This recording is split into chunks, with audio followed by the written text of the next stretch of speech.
Nandito tayo sa isang townhome that is just over 1,800 square feet at saka just over $400,000.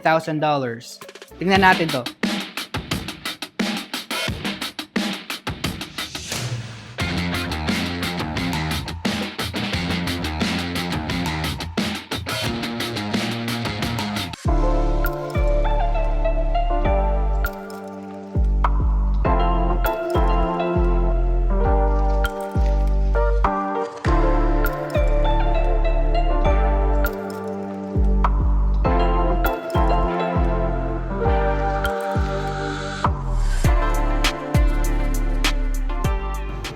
Ay, kumusta mga kabayan? Kung bago kayo sa channel na ito, ang ginagawa ko ay tinuturo ko kayo sa iba't ibang bagong tayong communities at model homes sa iba't ibang parte ng Las Vegas at Henderson.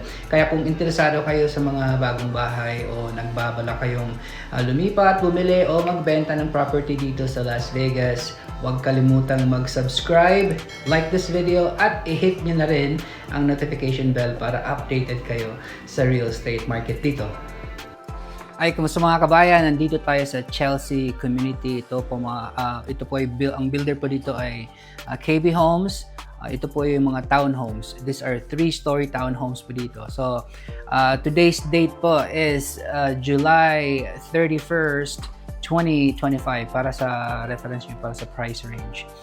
Okay, so itong lugar na po ito is it's adjacent or katabi lang sa Gramercy. It's by Russell and 215. So ang location po dito, marami pong popular na dining locations dito. Tsaka convenient ito sa I-215. So malapit siya sa beltway na highway. Okay? This is less than 10 minutes from the Durango Casino and Resort, yung pinakabagong casino dito sa Las Vegas at this time. At saka malapit ito sa mga multiple local parks, na may trails, picnic areas, sports fields, tennis and basketball courts. Tapos short drive lang to downtown Summerlin at saka sa Red Rock Casino Resort. And it's about 15 to 20 minutes sa airport and about 20 minutes to the Las Vegas Strip. So dito po na community dito, may 6 floor plans, all 3-story townhomes. So yung living space niya, it ranges from 1,201 square feet to 1,895 square feet. So yung base price na range po niya, it starts from $327,990 to $423,990. Pero out the door sa last na, you add like about 10%, with the options and stuff. So average is gonna be like $350 to $460K na, at the end. Of course, so depende yan sa options nyo. And yung HOA dito is $155 a month. $155 a month. Tingnan natin yung mga bahay. Mga kabayan, nandito tayo sa KB Home, dito sa Chelsea Townhomes. Tingnan po natin tong plan 1803. So ito po ay may 1,803 square feet of living space. Ano po ito? 3 stories. You can see that's 3 stories up there na townhome. And then it has 2.5 bath and 2-car garage. And it starts at $408,990. So ito po, malapit po ito sa Highway 215. 215 na beltway. Titingnan natin yung paligid. As you can see, may ginagawa pa dyang mga townhomes sa kanila. And then yun, makikita na yung Highway 215. Pero malapit to sa Russell and I-215. Yung Russell is isang main highway yan dyan. So today's date pala is July 31, 2025 para sa reference nyo, especially sa price. So dyan, nakikita nyo sa gilid, that's the next phase. I think sisimulan niya next month. So that's like another 90 units there. Tapos dito, parang they have like 30 more units dito na phase. Okay, so ito yung Plan 1803 ng Chelsea Townhomes by KB Home. So tingnan natin sa loob. So parang may front porch ka dyan. Okay, tapos makikita mo yung may balcony siya sa taas, or veranda dyan. Okay, so pasok tayo.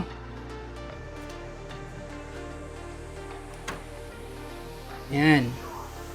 So, yun yung pintuan sa garage.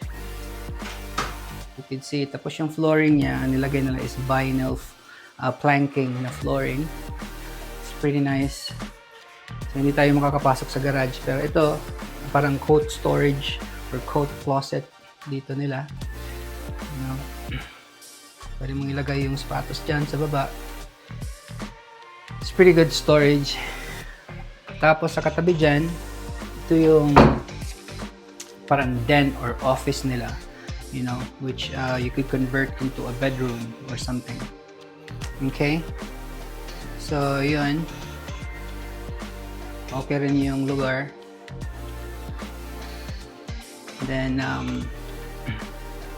you could see yung sa wall nila, you know, para siyang yung eggshell type of coating sa wall. So, maganda yan kasi hindi siya masyadong madudumihan kaagad na style na coating. Okay? So, ito yung first floor with a loft or office or something. Tapos dyan, yan yung pintuan sa garage. So, akit tayo. So, yung stairs nila, yung hagdanan, carpet yung nakalagay. And then, itong rails nila, that's an upgrade. Yung basic nila is parang yung solid wall lang na parang gaya ng wall dyan. Okay, tapos ito rin, yung basic dyan, I think it's a steel na itim. So, akya tayo.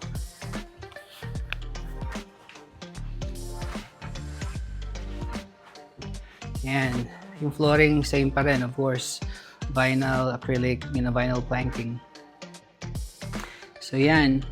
It's vinyl plank. Yung plank, parang, matagbi-tagbi mo or something. So, ito, sa right side kaagad, ito yung kitchen, of course. So, dito tayo sa right side. Ito yung pantry nila.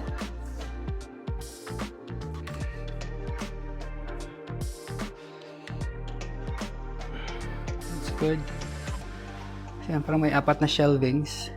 And then, yung fridge. So, yung fridge at saka dishwasher, fridge at saka washer and dryer, hindi kasama. So, yung kasama na dito, yung dishwasher doon sa dulo, microwave and oven top, stove top.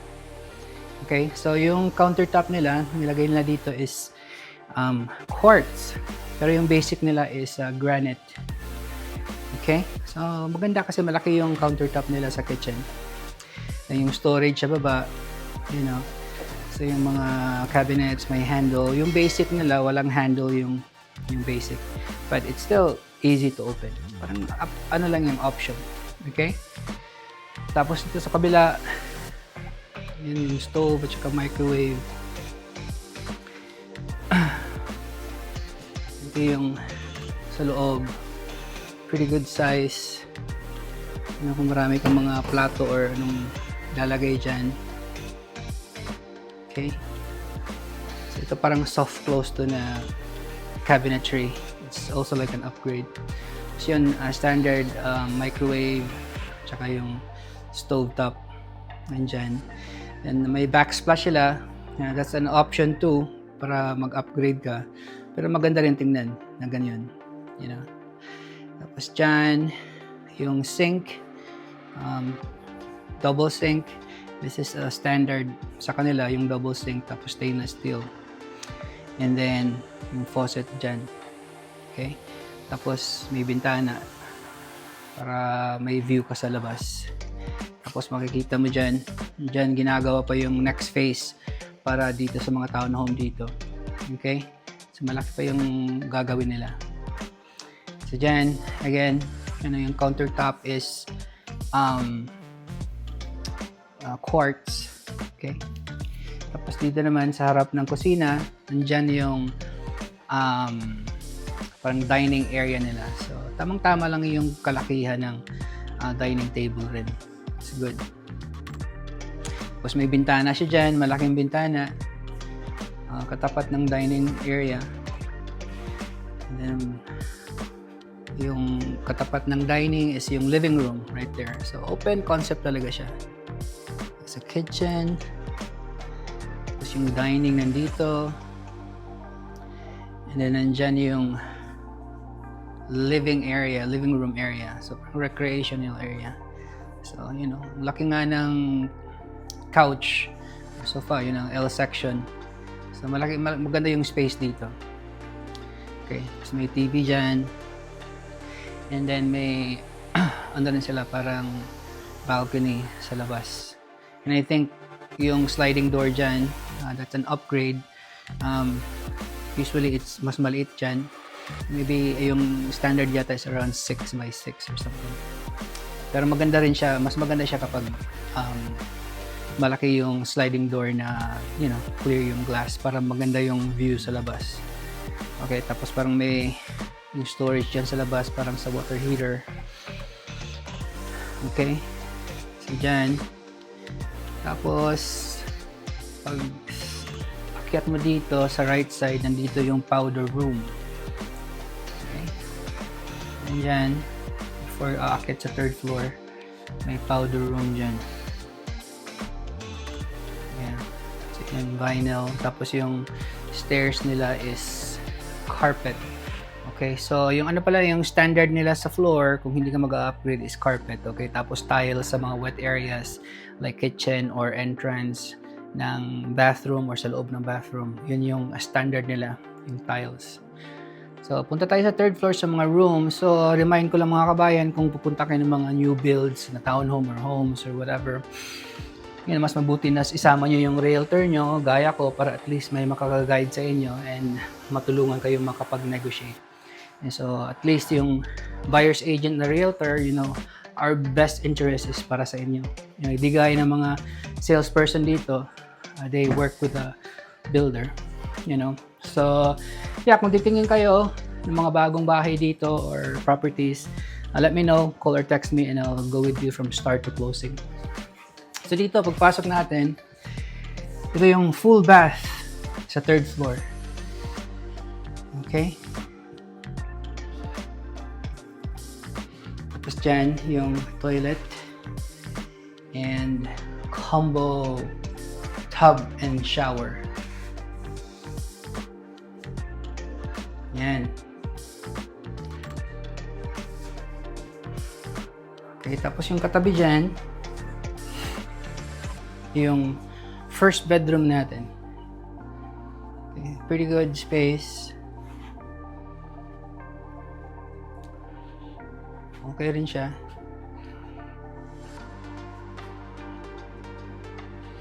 Ngayon ginagawa pa na next phase.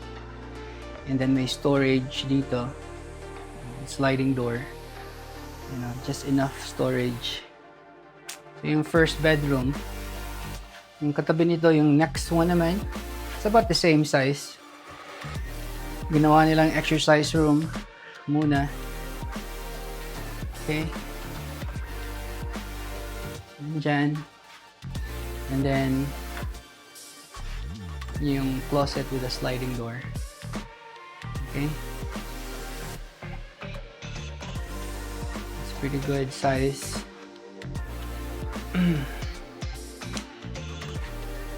Ang gamit nila na lights is LED light. Tapos dito, ito yung laundry. So parang stackable laundry type siya. Ganyan. Pwede kayong bumili ng combo, yung isang piece lang, pero mas maganda na separate kasi in kaso masira yung isa, madali siyang ayusin. So stackable yung style dito ng laundry. Okay? Nasa 3rd floor. Tapos dito may linen storage. Diyan. It's pretty nice. Tapos ito yung master bedroom. Okay, yung 3rd bedroom natin dito sa 3rd floor. Okay, you go straight. Ito yung parang walk-in closet niya. So, walk-in closet.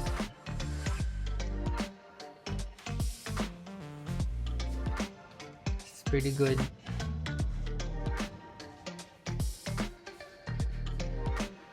Tapos ito yung bedroom.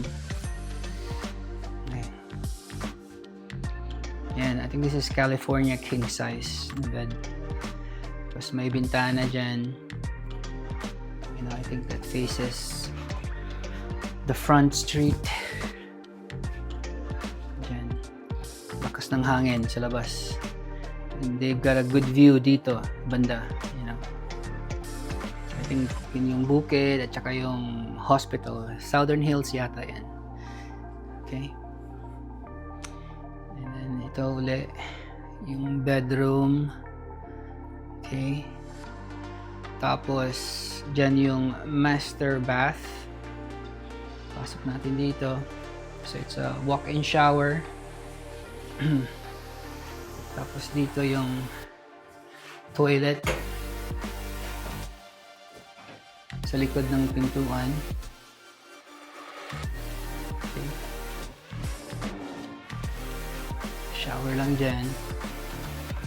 And then yung sink. It's a double sink. Okay, tapos yung bathroom, yung mga cabinets or storage. So yan. So ito yung rooms sa third floor. Ito yung sa master bath na third floor. Okay? So ito mga kapatid, ito nga yung plan 1803. It has 1,803 square feet of living space, 3-story townhome ito, 3 bedrooms, 2.5 bath, and 2-car garage. And it starts at 408,990. So mga kabayan, kung may comment kayo, comment lang sa baba. Or kung may tanong kayo or gusto niyo magpatulong, call or text me at my phone number. And then you could also email me. So mga kabayan, yun, kung gusto nyo tumingin na kahit hindi townhome, like resale home or single family home, let me know. And then I'll get back to you as soon as possible para matulungan ko kayo. Sige mga kabayan, God bless and magdasal palagi. Kung ito na ang hinahanap mong bahay o gusto mo ng mas maliit, mas malaki o nasa ibang lokasyon, kahit resale man yan, masaya akong tumulong sa'yo. Call, text, email o mag-comment ka lang sa baba kung may tanong ka. Nandito lang ako, ready to help. At kung gusto mong updated sa mga bagong tours at tips, huwag kalimutang mag-subscribe. Maraming salamat sa panonood.